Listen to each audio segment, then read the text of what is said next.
সকলেই ভালো আছেন, সকলেই সুস্থ আছেন আশা করি। আপনাদের সকলের মঙ্গল প্রার্থনা ভগবানের নিকট করছি।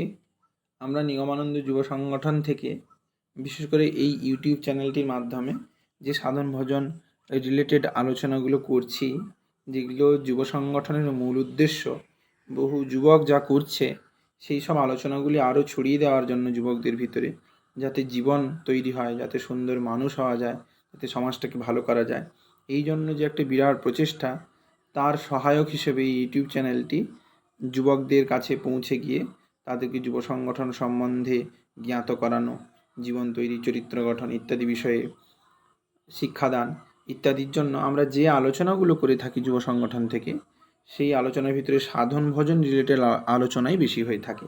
কারণ এইটি আমাদের লক্ষ্য।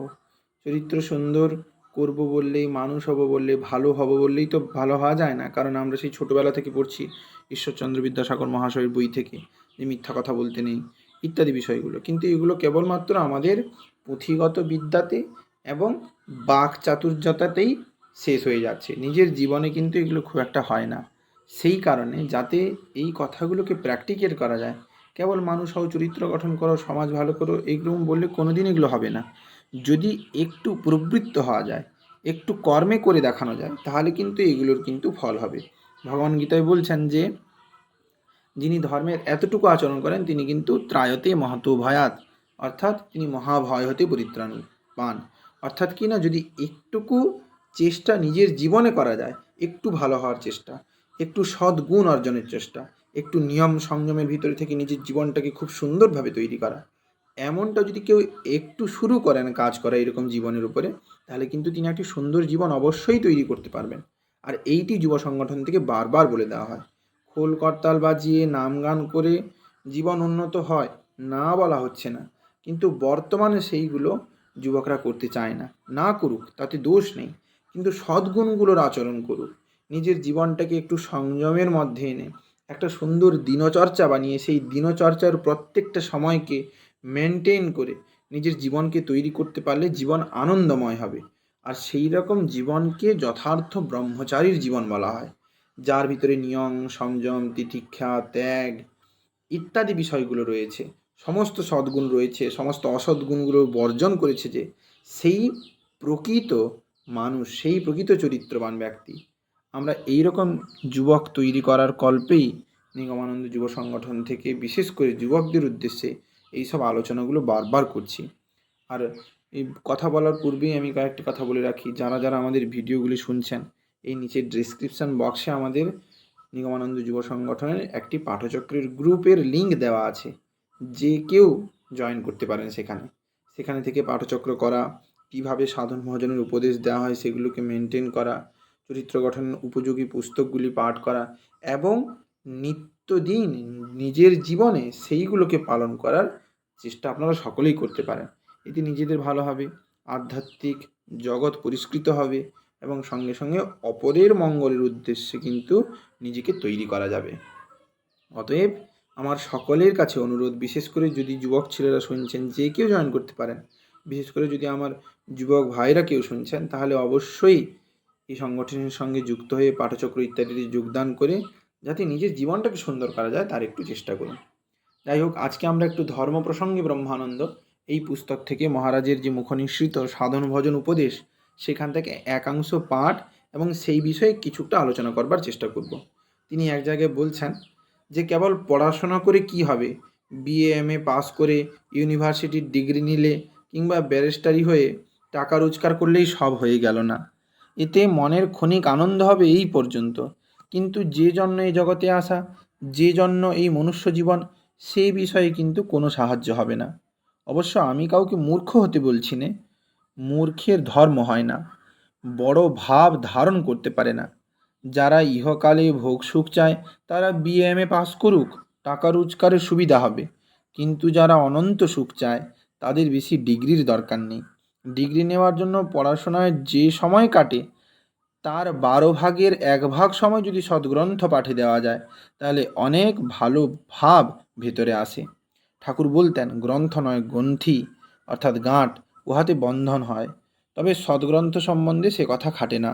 যেমন গীতাশাস্ত্র, ঠাকুর স্বামীজির বই ইত্যাদি, এছাড়া আর যে কোনো বই পড়ো না কেন, তাতে অভিমান অহংকার বাড়বে এবং ভগবানের কাছ থেকে অনেক দূরে নিয়ে গিয়ে ফেলবে।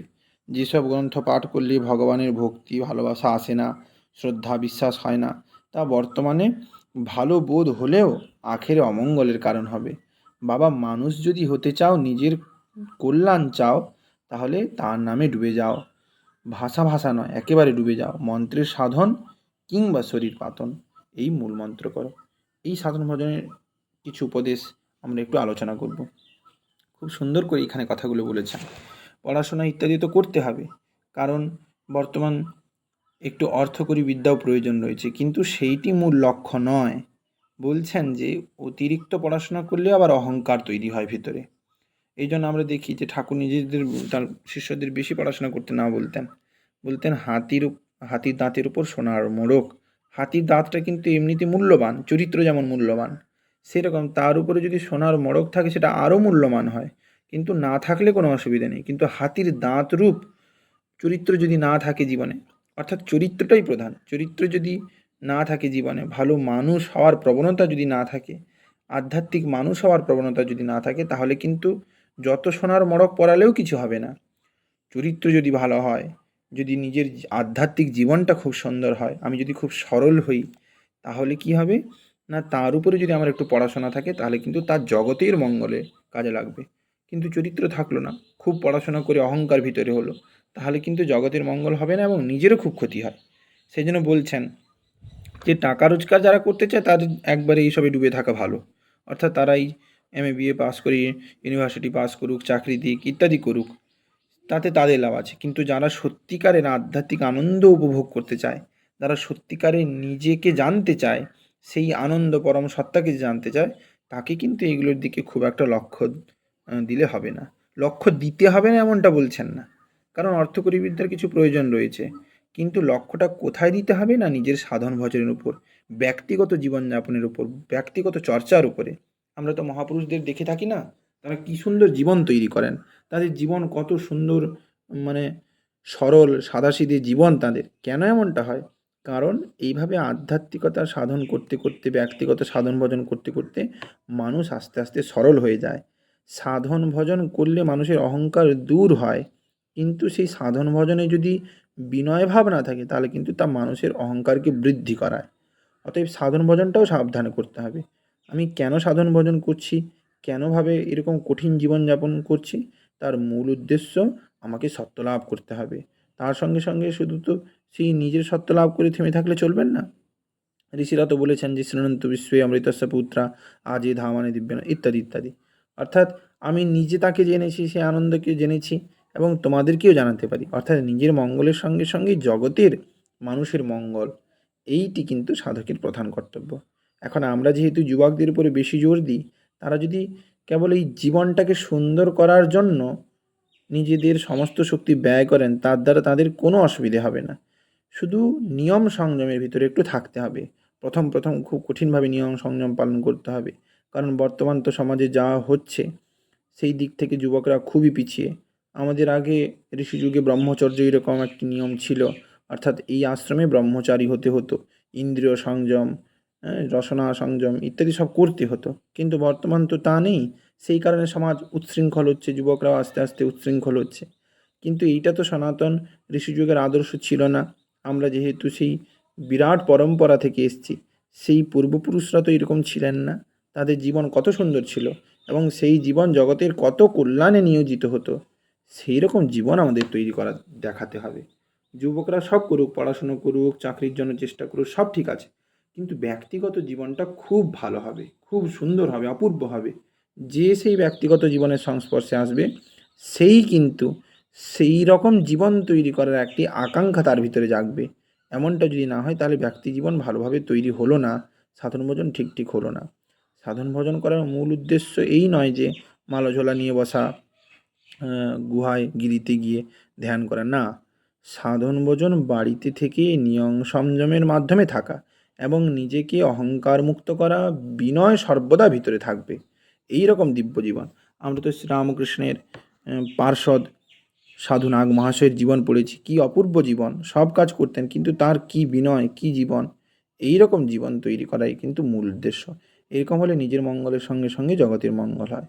আর আজকে যে কথাটি খুব আলোচনা করলেন মহারাজ, তার কথা থেকে আমরা যেটা বুঝতে পারলাম যে সদ্গ্রন্থ ইত্যাদি পাঠ করা যেতে পারে, কিন্তু বেশি পাঠ করলে যে কোনো গ্রন্থই আবার ক্ষতিকারক। তবে তিনি বলেছেন যে সদ্গ্রন্থের পক্ষে এগুলো নয়। অতএব সদ্গ্রন্থ বলতে চরিত্র গঠনের উপযোগী গ্রন্থগুলো। তাছাড়া যেসব বিষয় থেকে আমরা এই রকম উচ্চতর ভাব পেতে পারি, তা স্বামীজির বই হতে পারে, ব্রহ্মানন্দ মহারাজের কোনো পুস্তক হতে পারে, নিগমানন্দ পরমহংসদেবের পুস্তক ইত্যাদি হতে পারে। অর্থাৎ এই রকম সাধন ভজন পুষ্ট এবং আধ্যাত্মিকতায় সহায়ক কিছু গ্রন্থ পাঠ করা সকলের প্রয়োজন। তার সঙ্গে সঙ্গে তো নিয়ম সংযমগুলো আছেই। অতএব এইভাবে জীবন তৈরি করতে হয়।